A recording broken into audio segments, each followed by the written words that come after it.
Okay, today I will be running Crash Bandicoot 1 NST, the HD remaster of Crash Bandicoot 1, originally released on the Sony PlayStation in 1996.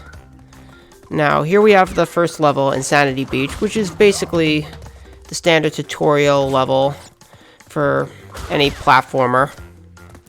And one thing you're going to notice is that I'm breaking boxes as I go along the level. And the reason I'm doing this is because at the end of every level, there is a score screen where the game tells you how many boxes you didn't break and how many you needed to break in order to get that level's gem. So the reason why I'm trying to break boxes as I go through the level is in order to reduce the number of boxes that break on the score screen, allowing me to get through the score screen faster.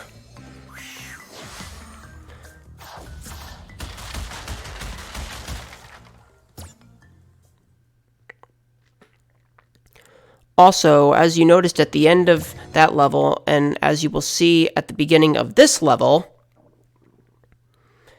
in this game, the Aku Aku mask acts as a shield for Crash, and once you have 3 masks, Crash becomes temporarily invincible, which allows him to run faster on the ground, and also allows him to break everything in his path, enemies and boxes.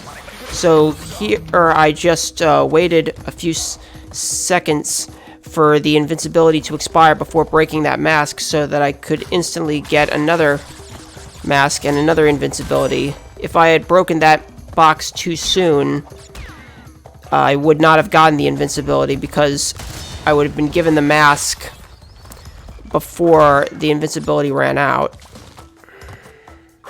So this is Jungle Rollers. Basically, you want to avoid those rolling stones. Ideally, you want to beat the cycles and avoid having to wait, but for safety, I waited on a few of them.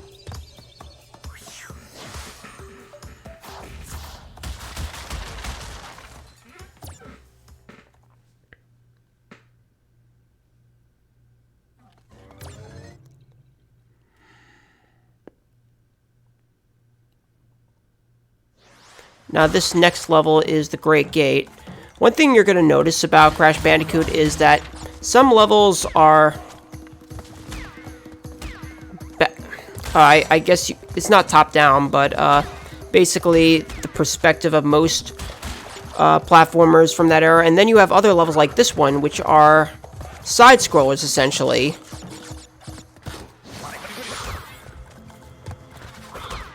In this level, you want to avoid the spikes like these. And also gotta watch out for these guys with shields because they can bounce you off the platform and possibly into a pit, which causes you to lose a life.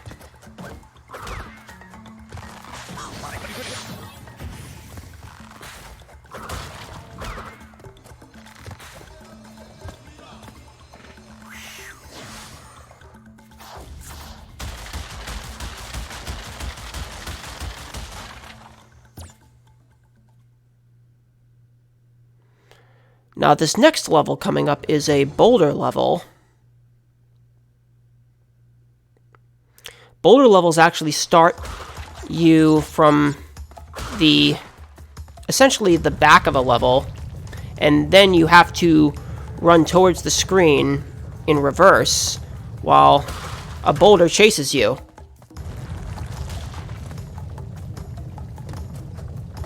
This is one of those unique kinds of levels for the Crash Bandicoot franchise, where you're essentially running at the screen while being chased by either a boulder or an animal in later Crash games.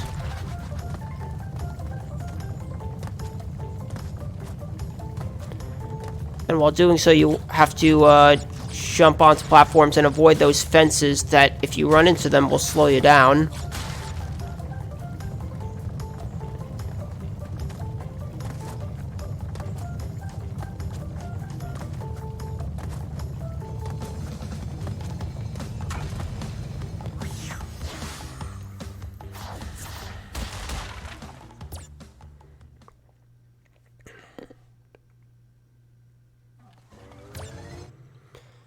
So next we have Upstream, which is a river level. Basically, you have to jump on platforms and use these leaves to ride over the water, because Crash simply cannot jump far enough to simply avoid using those leaves.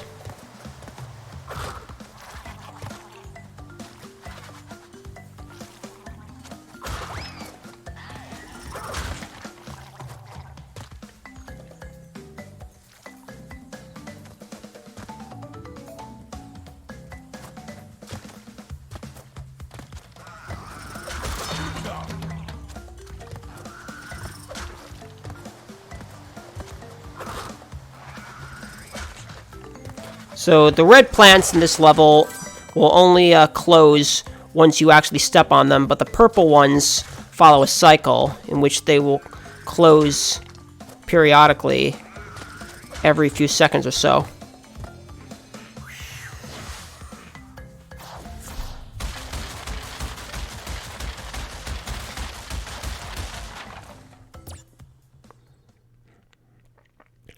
And next we have the first boss in Crash Bandicoot, Papu Papu.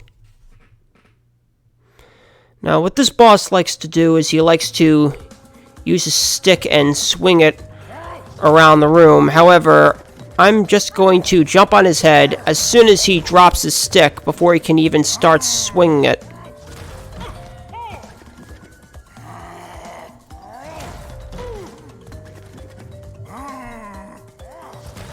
Five hits and Papu is down.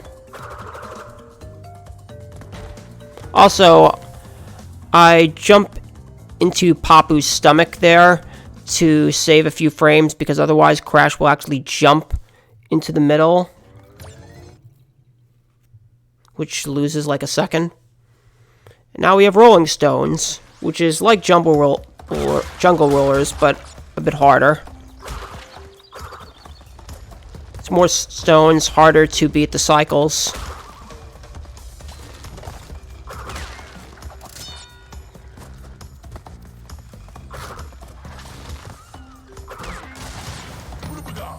I believe it is possible to just beat all the cycles with really good movement, but for safety, I am going to wait at some of them, because it's important that I preserve my masks so that I can get the invincibility in this level.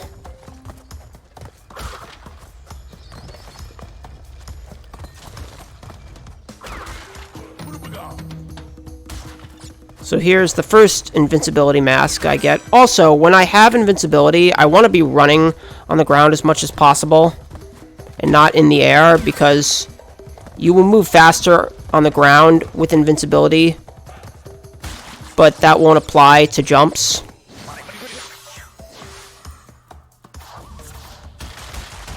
Crash's jump distance is the same with invincibility as it is without.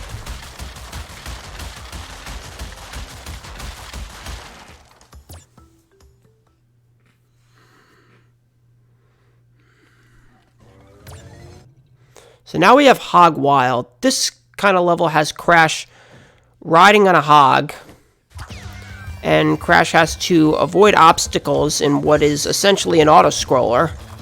He has to avoid enemies, avoid pits, avoid those spikes. Also, it's important that I don't break all the boxes in this level, because if I do, I'll get the gem, which I don't want, because it makes the score screen longer than if I just miss one box. But otherwise, I like to get all but one box to get a very fast score screen.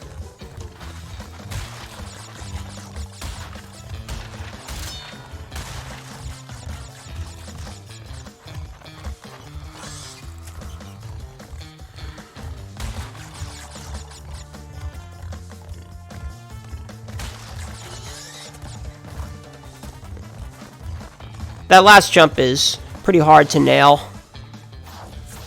You have to time it just right to avoid getting hit. Now we have Native Fortress, one of the first really difficult levels in the game.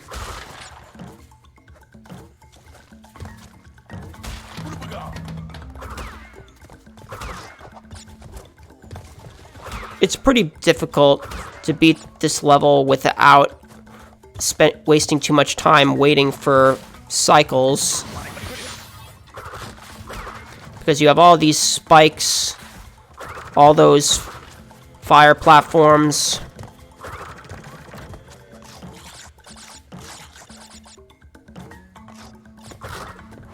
So here I actually have to wait for the fire to play out, because I was not going to beat that cycle. But that one, I was able to beat the cycle. Also, you saw a little bit of tech there, where just before Crash landed on the fire platform, I spun with Crash. And the reason I did that is because those platforms actually act as springs normally, which cause Crash to bounce up into the air. But that is slower than if I were just to spin on the platform just before landing it, and then I can jump normally.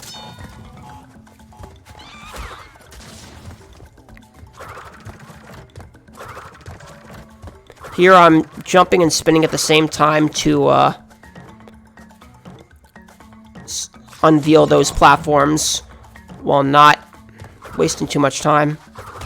And here's a little bit of a shortcut that you can take that skips part of this area, but not all of it. Fortunately, it doesn't skip the really hard part.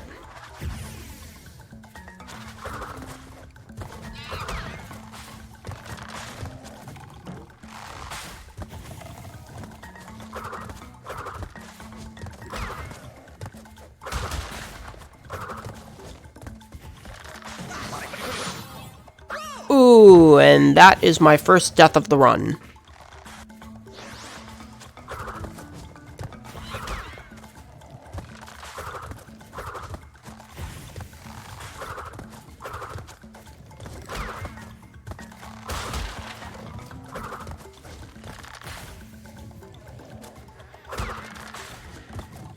Gonna play it a little bit safe now.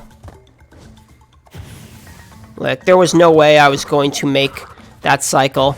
You have to get across 3 platforms, and it's very difficult to do without the spin as you land strat. The game does place a broken fence where those 3 fire platforms are, because I don't think the game intended for you to spin just before you landed on those platforms, which allows you to get over them in one cycle with the proper timing. Now we have up the creek.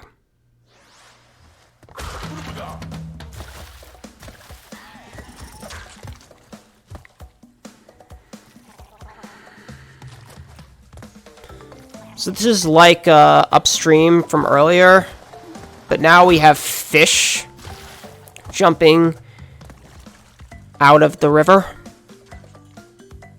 often in spots where we have to jump.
Alright, coming up, we have one of the more difficult bosses in the game.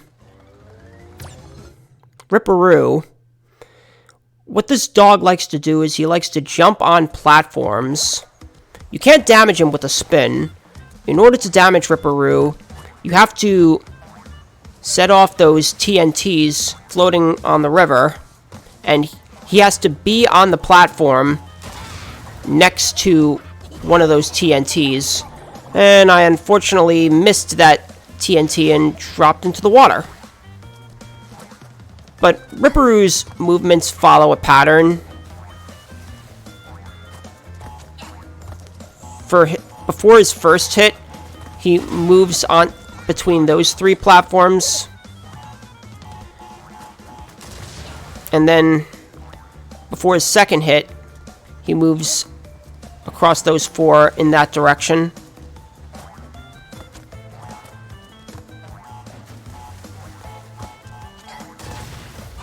Also, the TNTs, once you set them off, they don't move. Because normally the TNTs will move after a period of time down the river.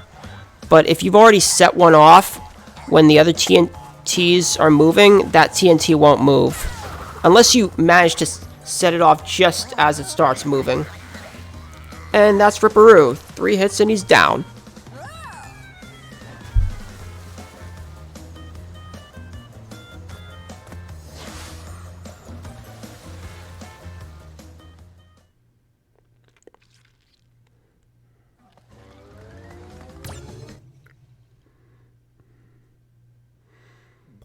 Alright, now, for most of this run, I don't want to get any of the gems because I don't need them, and this is any percent. However, for this particular level, I actually do want to get the special gem because it allows me to skip a level near the end of the game entirely. But in order to get that special gem, I have to break every single box in this level, including the ones in the bonus stages, without losing a single life, except for before the first checkpoint. I'm allowed to lose a life before this checkpoint here, but once I've broken that checkpoint box, I can no longer lose a life. If I break all the boxes but have lost a life, I do not get the gem. In the original Crash Bandicoot on the PlayStation, you had to do this for every gem in the game. You had to break every box in every level without losing a life, except for before the first checkpoint. But they changed that in the HD remaster, so now you only have to break all the boxes without dying in order to get the special gems, the color gems, while the normal gems you can still get after having lost a life as long as you've broken the boxes.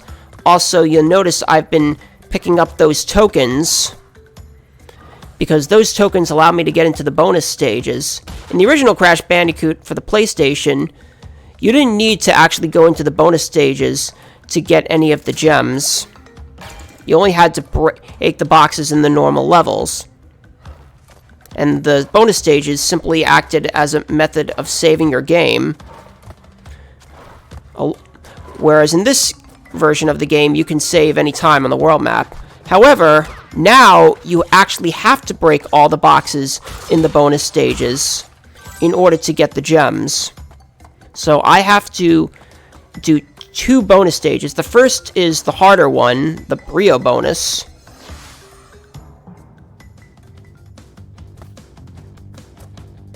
So here I have to be very careful not to spin the TNTs or be near the TNTs when they explode. I have to watch my bounces. The nice thing, though, is that if you die on a bonus stage, you don't lose a life, and you can go right back into the bonus stage and finish it. And since you don't lose a life from a bonus stage, you can lose a life on a bonus stage and still get the color gem.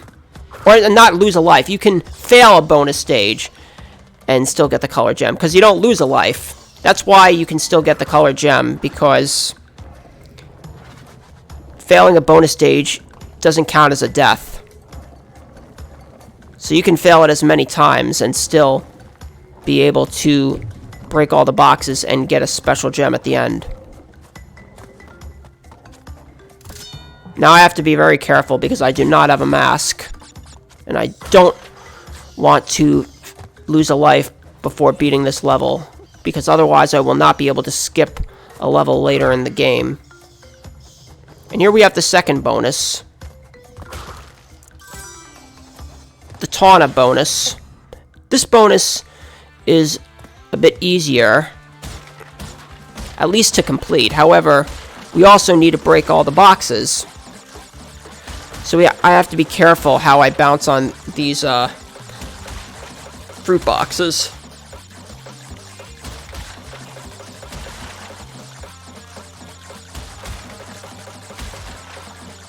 Because ideally I don't want to redo these bonus levels. Even though I can still get the color gem, it loses time, obviously, having to redo them. And I did both bonus levels first try.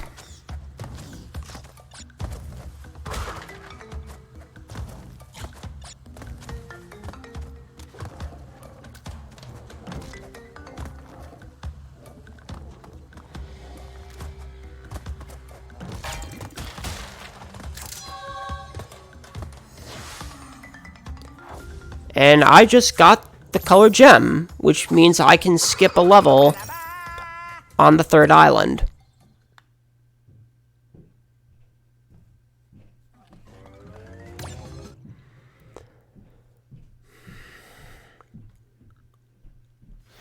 Now we have Temple Ruins. In this level, you have...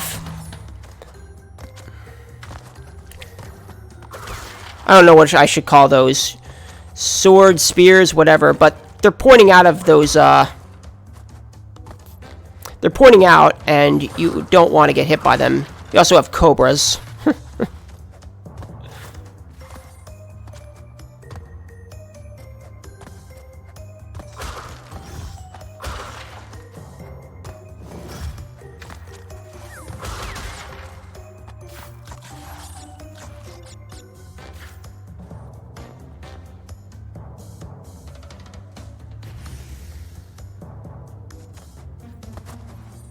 I didn't think that I was going to make that cycle.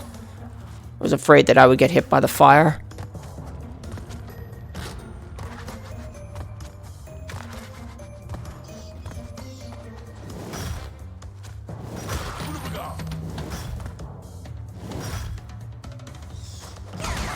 Ooh, got hit by the bats just as I started jumping. It's a bit hard to see when those bats are coming because of where Crash is positioned.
Okay, now we have Road to Nowhere.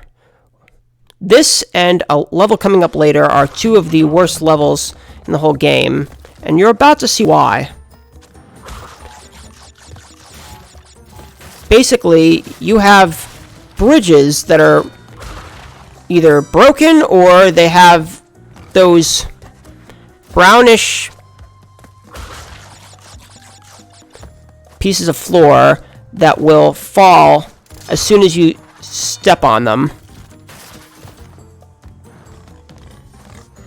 And you also have those warthogs that run towards you that you need to avoid. Now there is a faster strat that you can use for this level and a level later where you can jump on the rope of the bridge and then just have Crash walk along the rope. However, you have to be very precise with Crash's jump, and you also have to be careful with Crash's walking, because not only can Crash miss the rope and fall to his death, but you can actually fall off the rope while walking along it. It's a bit easier to do a rope jump, where you have Crash jump on the rope of the bridge in order to avoid having to use those turtles that I used to spring up into the air. Now, I got through that level without losing a life. However, the one coming up later, which is designed the same way, is much more difficult. And now we have the second boulder level, Boulder Dash. So this is just like the boulder level you saw me do at the beginning of the run. However, now it's a lot harder.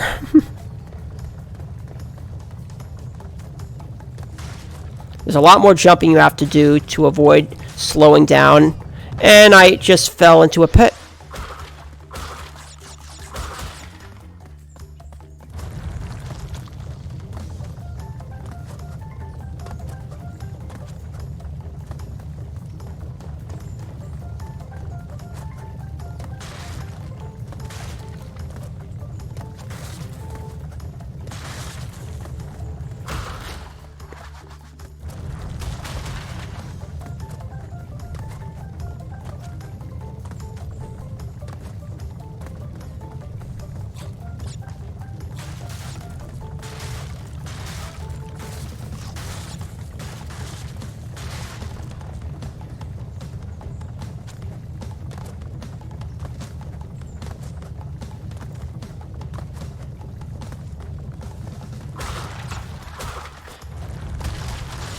A lot of the boxes you don't even need to break yourself, because the boulder will just break them for you.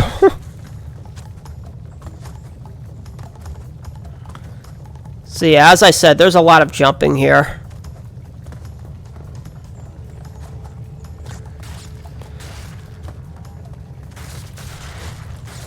And you need a very precise movement to avoid running into some of those fences. Ooh, and that's my second death in this level. Unfortunate.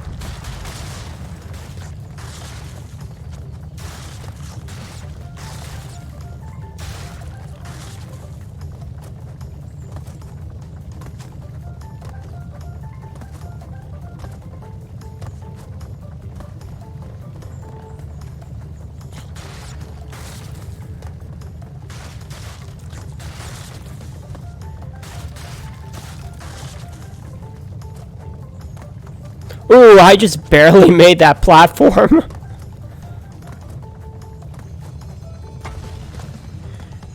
Alright, 2 deaths isn't terrible.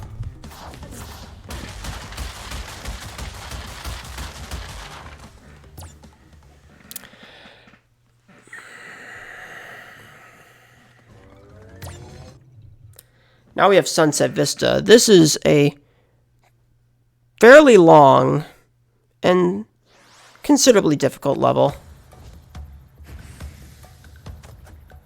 Oh wow, I really thought I was gonna make that. I thought that I was gonna land on the fire burner just as the fire went out, but I must have missed it by a few frames.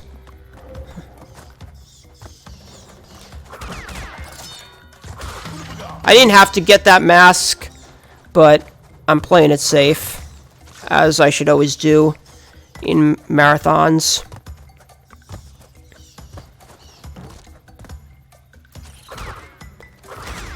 For the purposes of this mission video, I'll be grabbing every mask and breaking every checkpoint box I see, because I want to play it safe, and that is what I would do in a marathon. Oh! Just barely missed that platform cycle.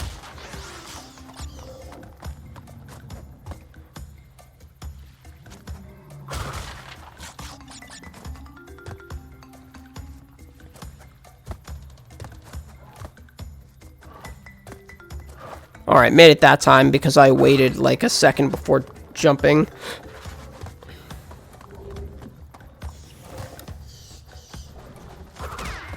Those bats can be pretty mean.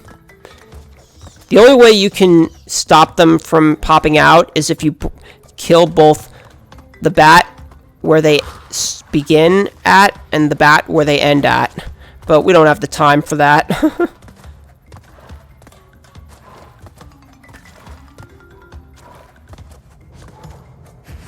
Oh! I thought I was gonna make that.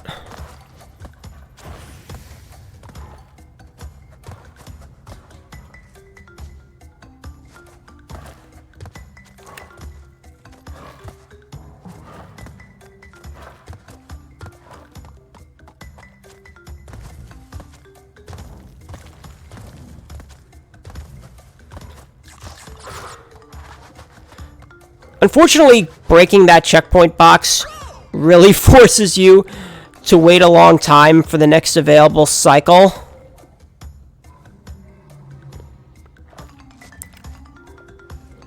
And as you just noticed, I jumped too early.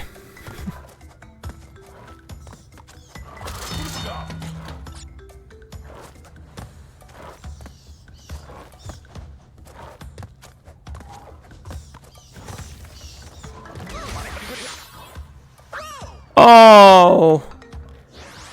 And that is why I took the time to break that checkpoint box, because if I had not broken it, it would have sent me back way further after I died.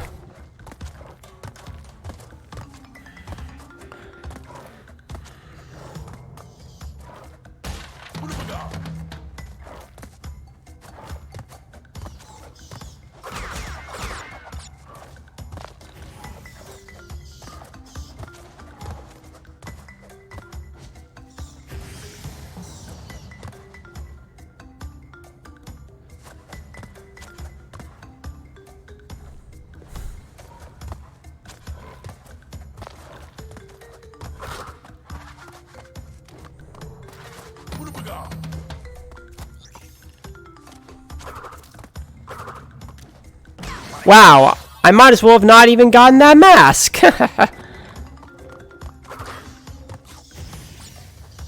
mean, I could have avoided that thing entirely.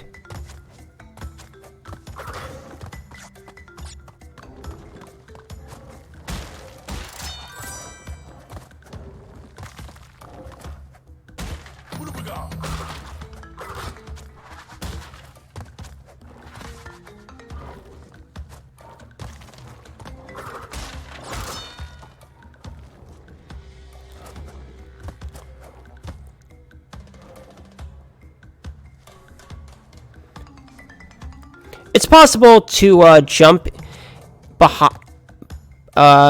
into the area behind those platforms. However, I didn't want to take the risk.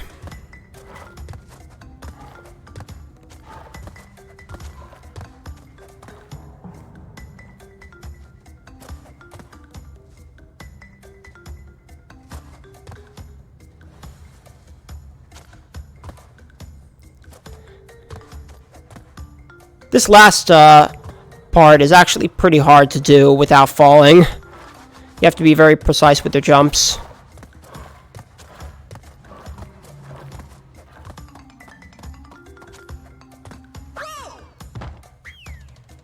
Wow, I just barely missed that platform. Now I'm actually gonna force a death here because I broke the checkpoint box above and I fell down, and it was at that point faster to take a death, and I'm gonna do it again because apparently I can't jump on platforms.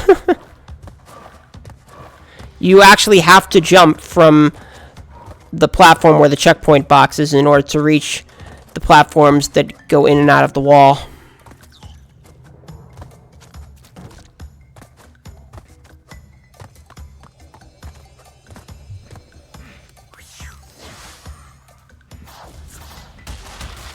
The end of that level was a bit unfortunate, but we got through it.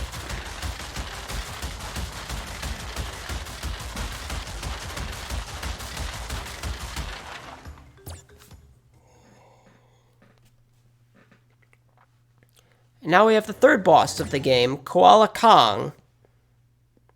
This is actually one of the few instances of RNG in this run. So basically, this koala, or Kong, is going to throw rocks at us, while TNTs are going to explode on our side. And we need to spin these rocks into Koala Kong without hitting those mine carts. However, the patterns at which those mine carts appear are random, hence why there is RNG. So depending on where the mine carts appear, that's how you have to decide where to lure Koala Kong to throw those rocks. And in the second half of the fight, multiple TNT boxes start appearing. Wow, I just barely hit him.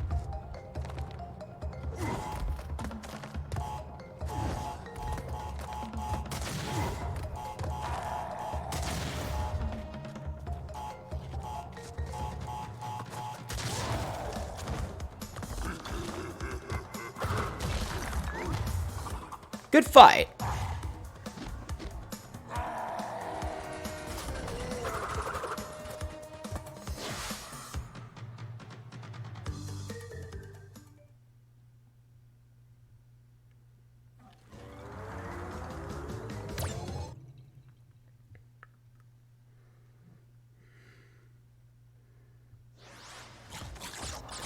Alright, we finally made it to the third island. Now we have heavy machinery. So the game is about to get much harder.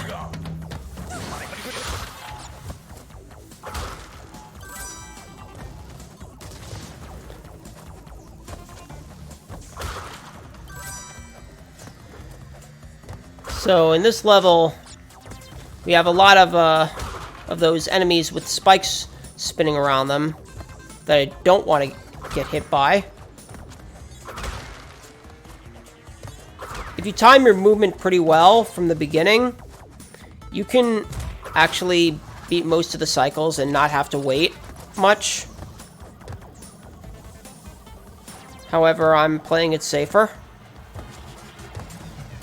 What I mean is that the movements of enemies in this game aren't random. They follow a cycle that begins as soon as you start the level.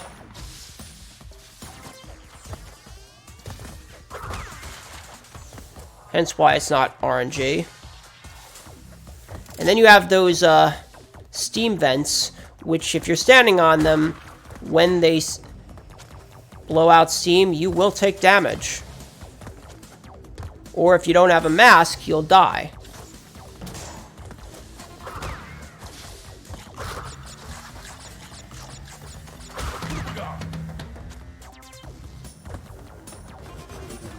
Gonna jump over that platform there because it would have sent me upwards and I would have lost time.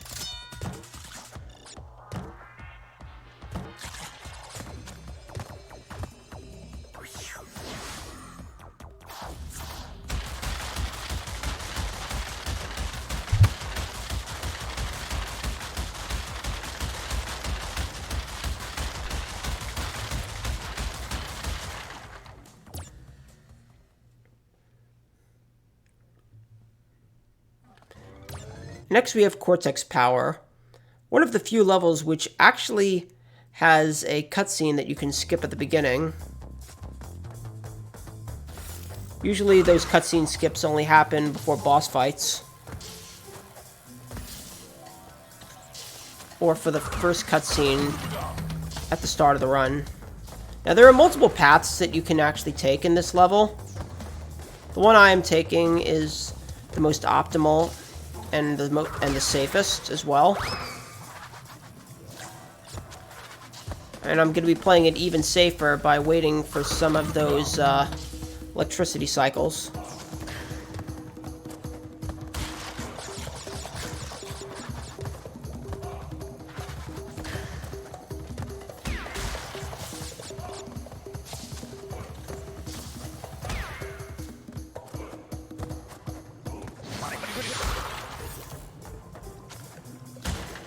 That last part requires you to actually bounce on the box, or one of the two boxes, in order to make it to the end.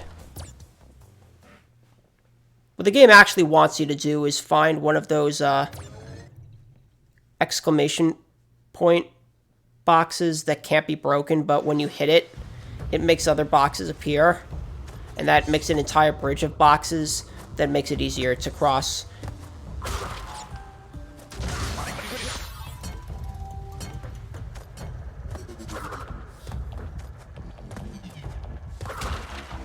This level here has a lot of major jumps you have to nail.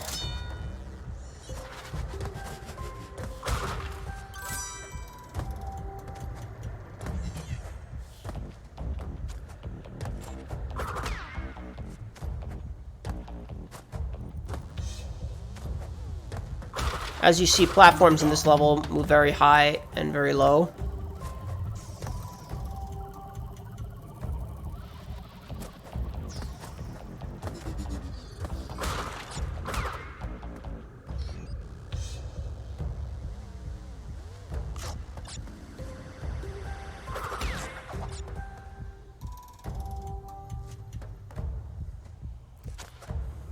I could have skipped that platform there and jumped straight to the second one, but I didn't want to risk a death.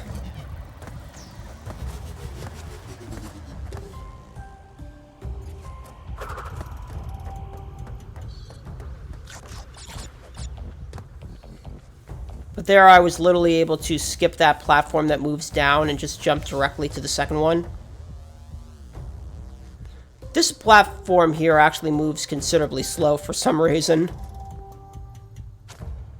It is possible to jump from that platform right to the end, but I waited a few seconds for the moving platform to finish moving, because it is a pretty far jump.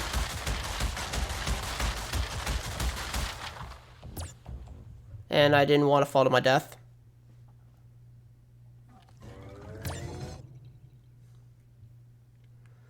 And now we have toxic waste.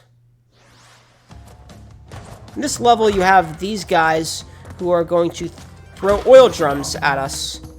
Some of them roll on the ground, and some of them bounce up and down.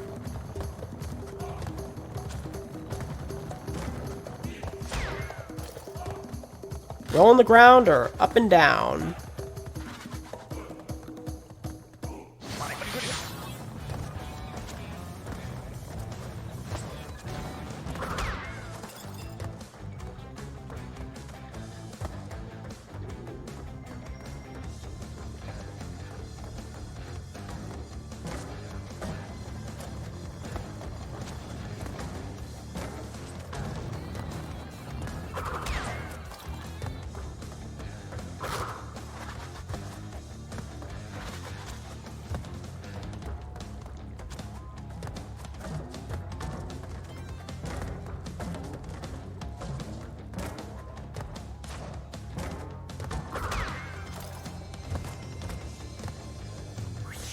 Jumped a little too early there. I thought I was going to land on the gold teleporter.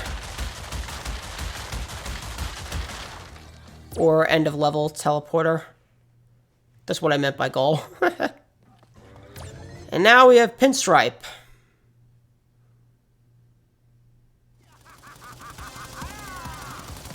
This boss likes to shoot his gun. However, we're going to hide behind furniture and avoid it entirely while just spinning him as he moves across the screen and reloads his gun.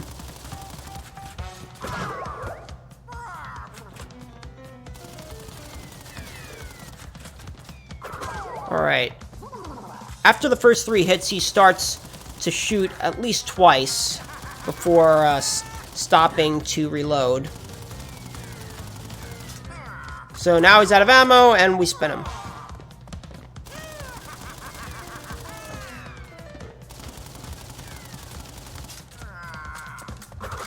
Just one more hit.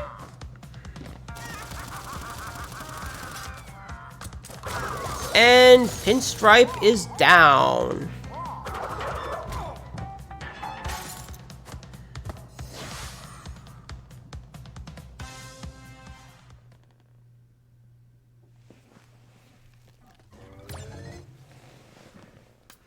And next we have the High Road, one of the worst levels in the entire game. It's like Road to Nowhere, except worse, and I've already lost a life.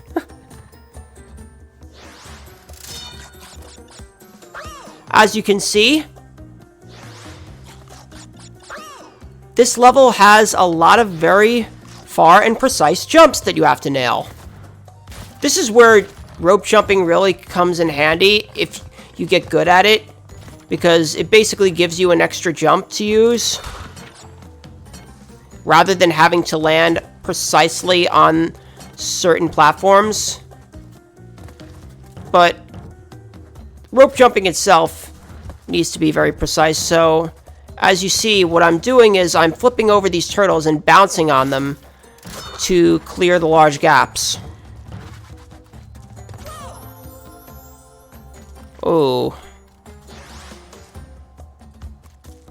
Alright, let's try that again. Oops, this time I spun it. And that was a rope jump that I just nailed.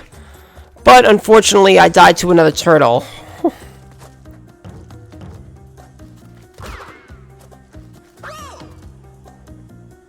This is one of, if not the hardest levels in the game. Especially in a speedrun.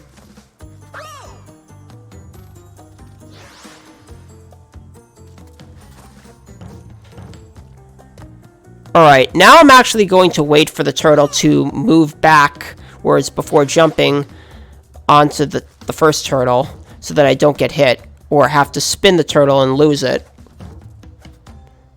There.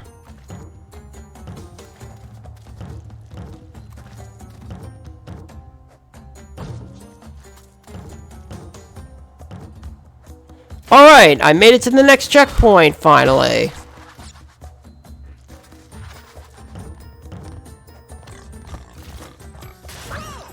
And I jumped into a broken floor tile.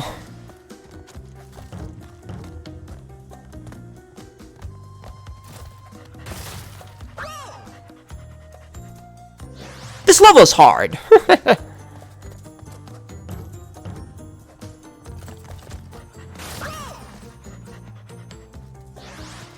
Also, if you manage to jump over those warthogs,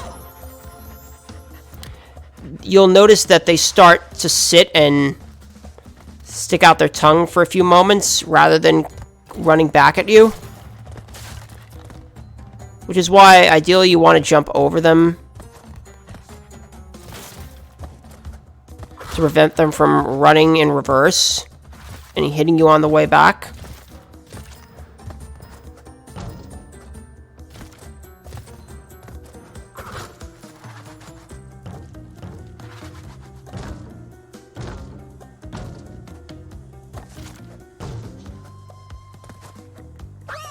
This level definitely requires a lot of practice.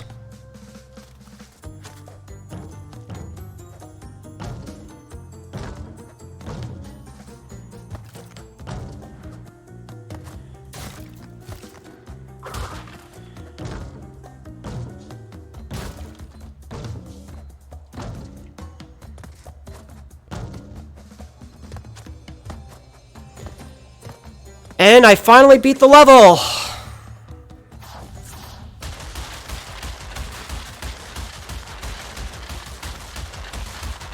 If you can get really good at rope walking, or at least rope jumping, that level in Road to Nowhere become much easier, but it requires a lot of practice to get good at those strats.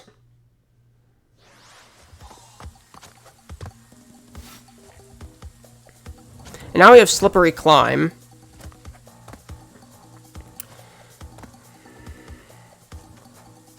In this level, you have a lot of platforms that move from left to right, platforms that move in and out of the wall of the castle, platforms that move in circular motion, and you got birds, and as we know in all games, birds are jerks.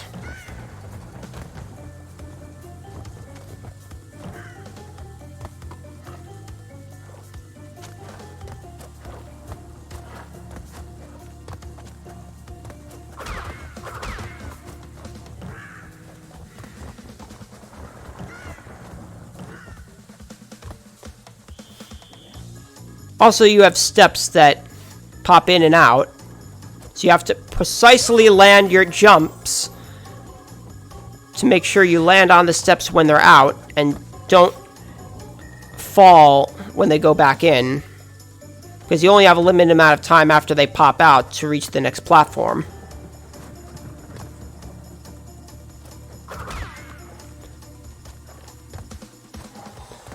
For the HD remaster, they added a new level designed similar to this, except very, very difficult. So difficult that when it was originally designed for the PlayStation version, they decided to leave it out, because even the developers had trouble with it.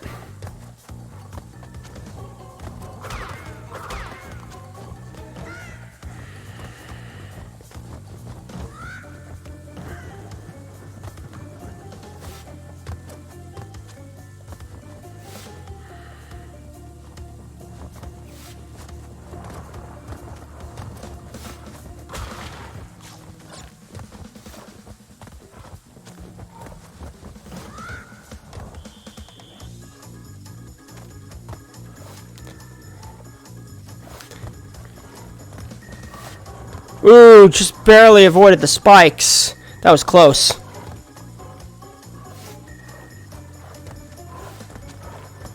In that part, you have to jump really fast and really accurately, because those platforms move in and out very fast.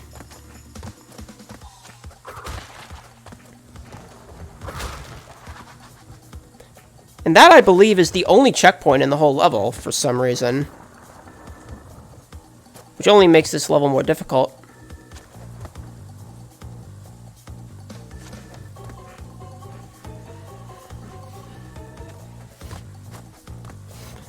Now, if you have a mask, you can actually take a damage boost on that spike platform and avoid having to wait for those steps, but I didn't have one, so I had to wait. Also, there is a skip that you can do called high jump that basically allows you to skip this whole part of the level and walk over the top, but I am not good at that. In fact, I've never been able to do that ever. So I'm just going to play this part normally. As fast as possible, of course, but I can't skip it. I'm not good enough.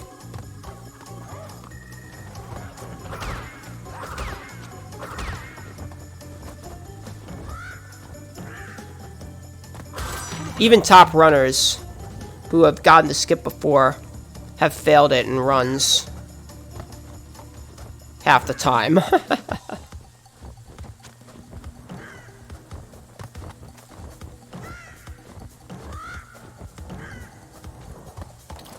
And that's slippery climb.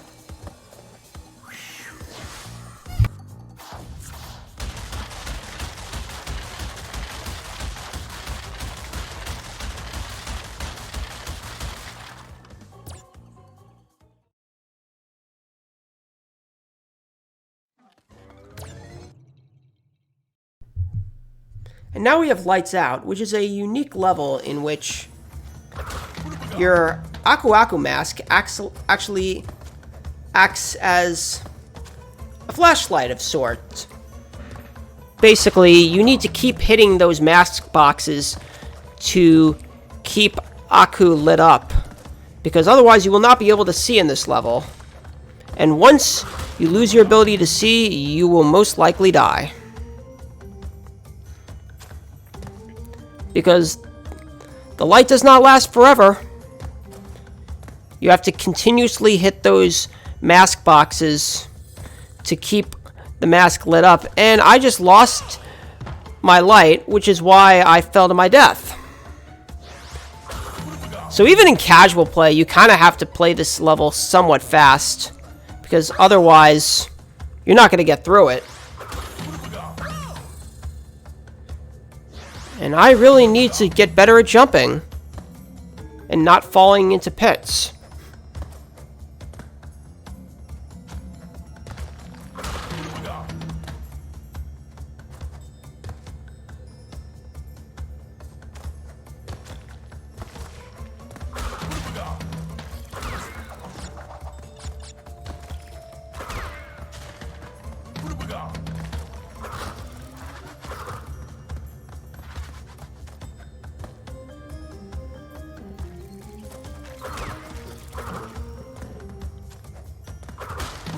Now, in the second half of this level, you have those guillotines that move left and right, which you really don't want to get hit by, because if you get hit, you lose your mask, and in this level, if you lose your mask, you lose your light. And once you lose your light, you're probably dead.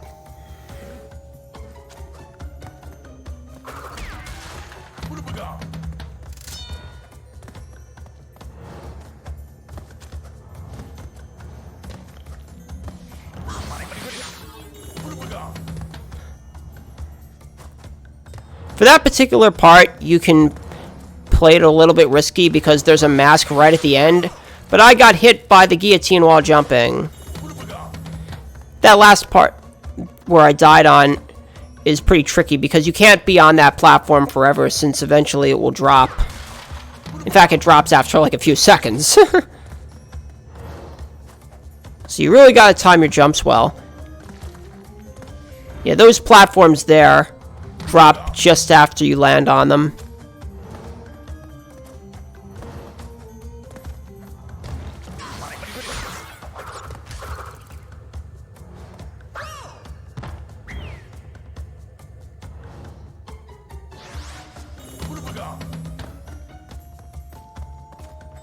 This is definitely one of the harder levels to learn.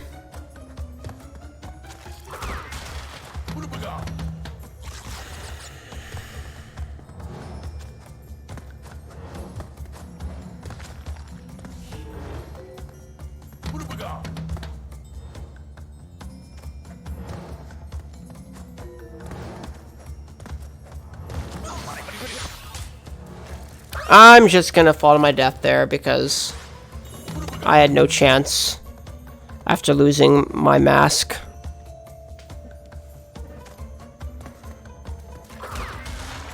This is the one level in the game when you never want to take damage. And unfortunately, it can be kind of hard to do that when you want to go fast.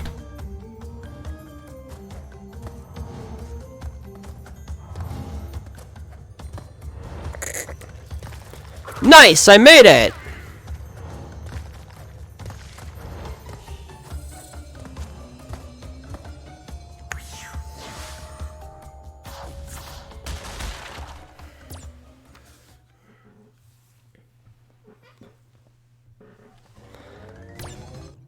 What's funny is that I actually got every single box broken that I could. The 3 boxes that I missed can only be accessed if you have a colored gem, and not the one that I got earlier. That will be used in the next level. But first we have Jaws of Darkness, which is just a Heart of Temple Ruins.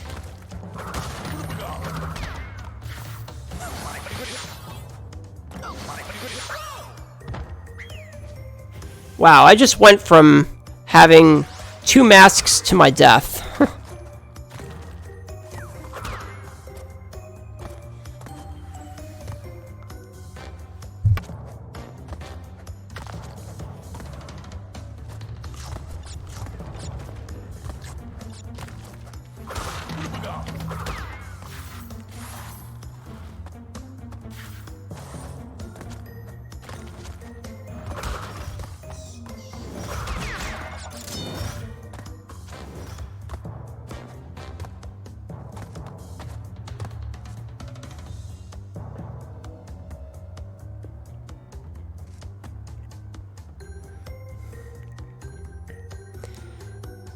This part is kind of tricky because you have to walk in reverse. So you can't really see what's below you. So sometimes you just have to wait in order to be safe until you actually have the level memorized.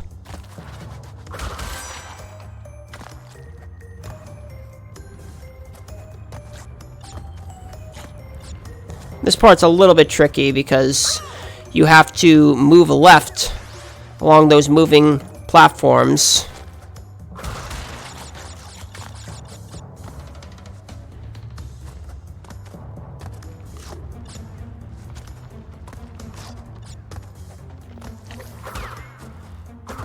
A lot of this game just requires very precise jumps.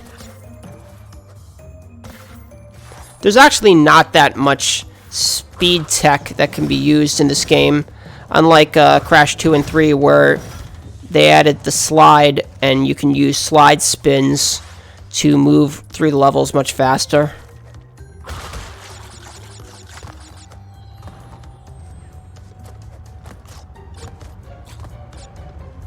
But it also makes this game a bit easier to learn as a speedrun than Crash 2 and 3.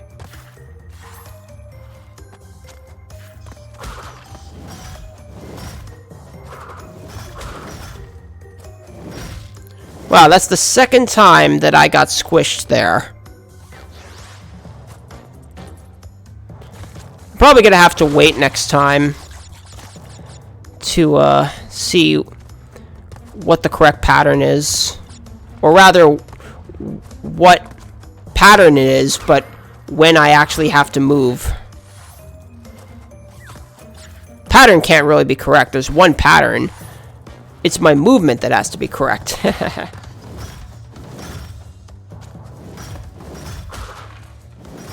Alright, so here I'm actually gonna wait. And I just got hit by the bats just before the checkpoint box.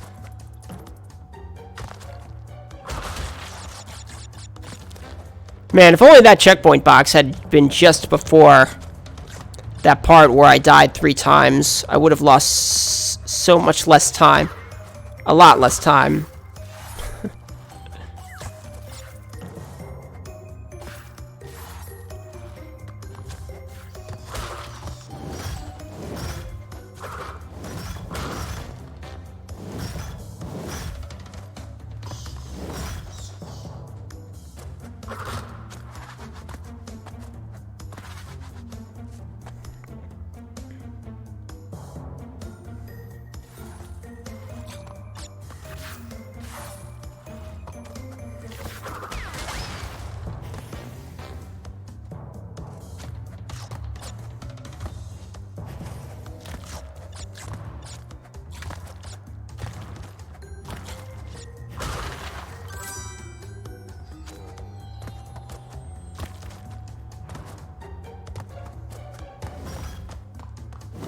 Alright, hopefully I don't die at the end here.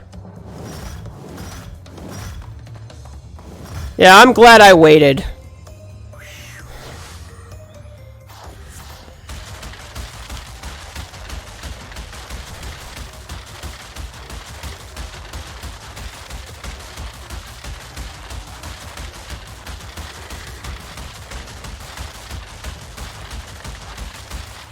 Now, you may remember earlier I went out of my way to get a colored gem in one of the levels by breaking every box without dying, and you're about to see why.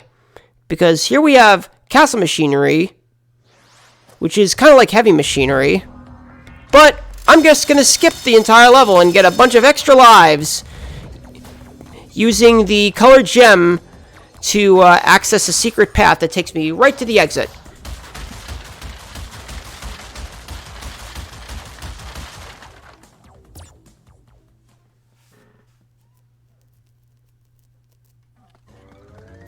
Coming up, we have Dr. Nitrous Brio.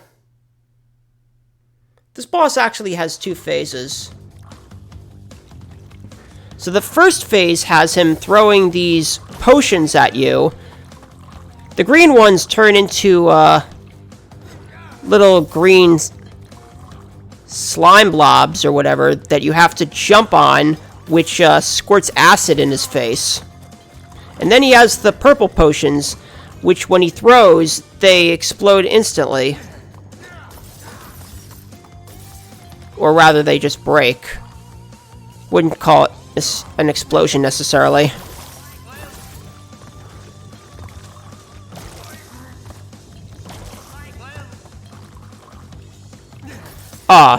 So what happened there is I actually moved a bit too close to Brio. I was trying to move close to him so that I can best avoid his last cycle of purple potions that he throws, which he throws all around the room, or rather he just throws them at you as you move. And the best way to avoid those is to start from close to him and then move down and around and back up to him. But I moved too close to Brio, which is why he was able to kill me. Oh! I guess I just barely missed that last green slime ball. I don't know what I should call those things.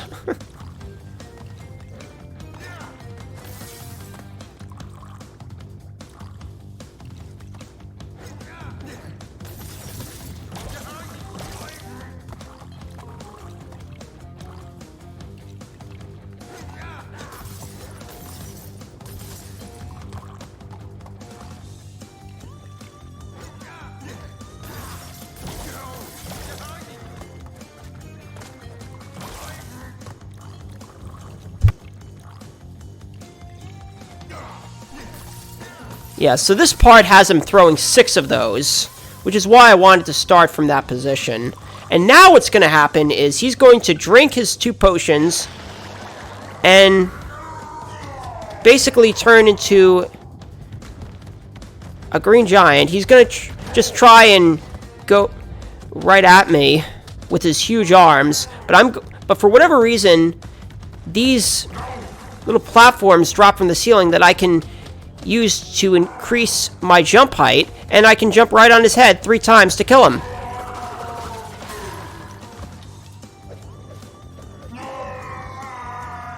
And for some reason, he was able to temporarily stay in the air moving his arms. Because his arms were so big, they kind of acted like wings.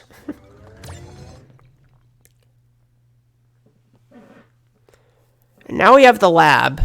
The last normal level in the run, and not in the game, but the last one we have to do.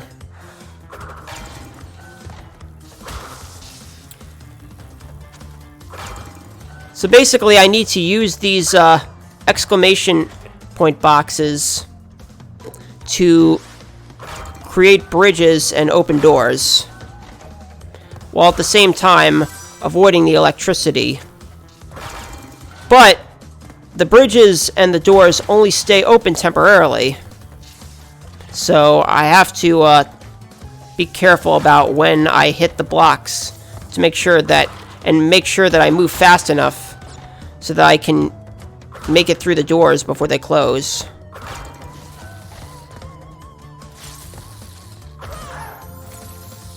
Ooh, I got hit by that guy.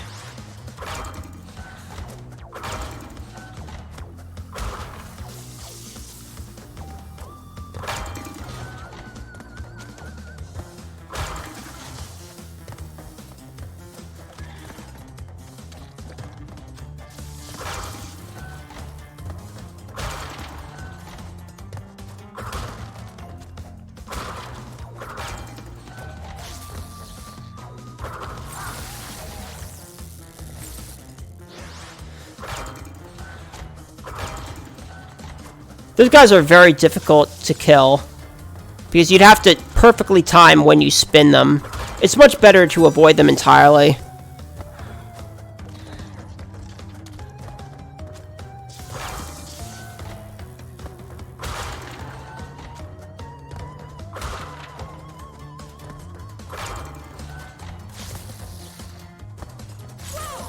Okay, that time I tried to avoid him, but he moved to the side too much.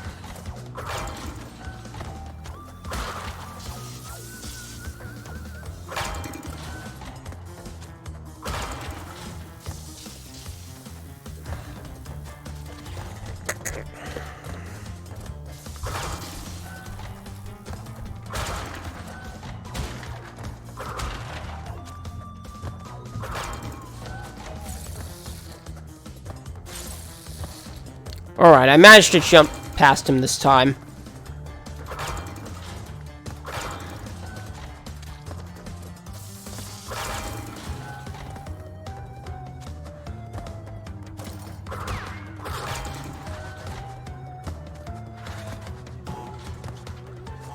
Alright, hidden behind those TNT boxes is the exclamation point box for that door, which is why I had to explode them and then move backwards so that I wouldn't die from the explosion, but I died later anyway. And that particular floor doesn't actually have a switch attached to it. It just opens and closes on a cycle.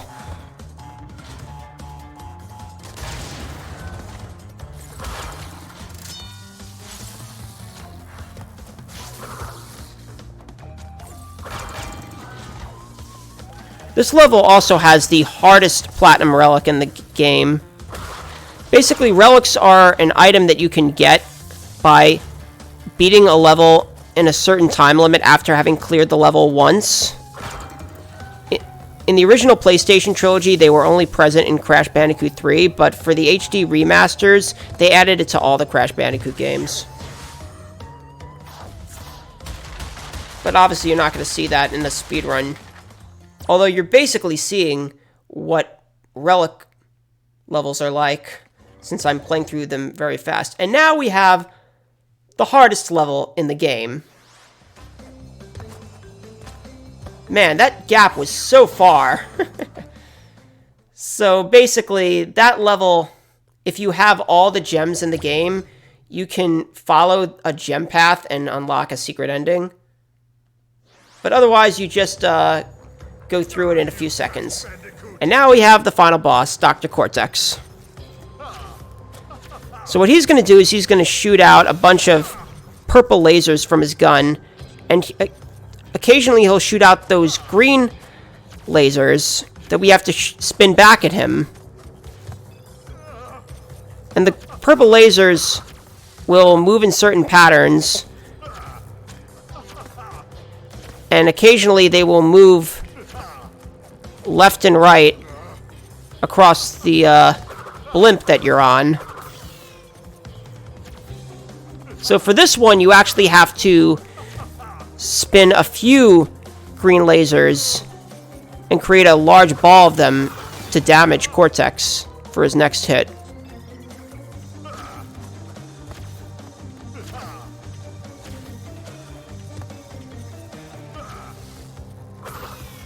For this next one, you have to spin 3. And now the purple lasers are moving up and down. For his 4th hit, he chooses a bunch of purple lasers before shooting the green ones. Also, we're coming up on time soon. Time will be after the 5th hit on Cortex. So right after I spin this green ball at him, end time. So that was Crash Bandicoot 1 NST. I hope you enjoyed the run.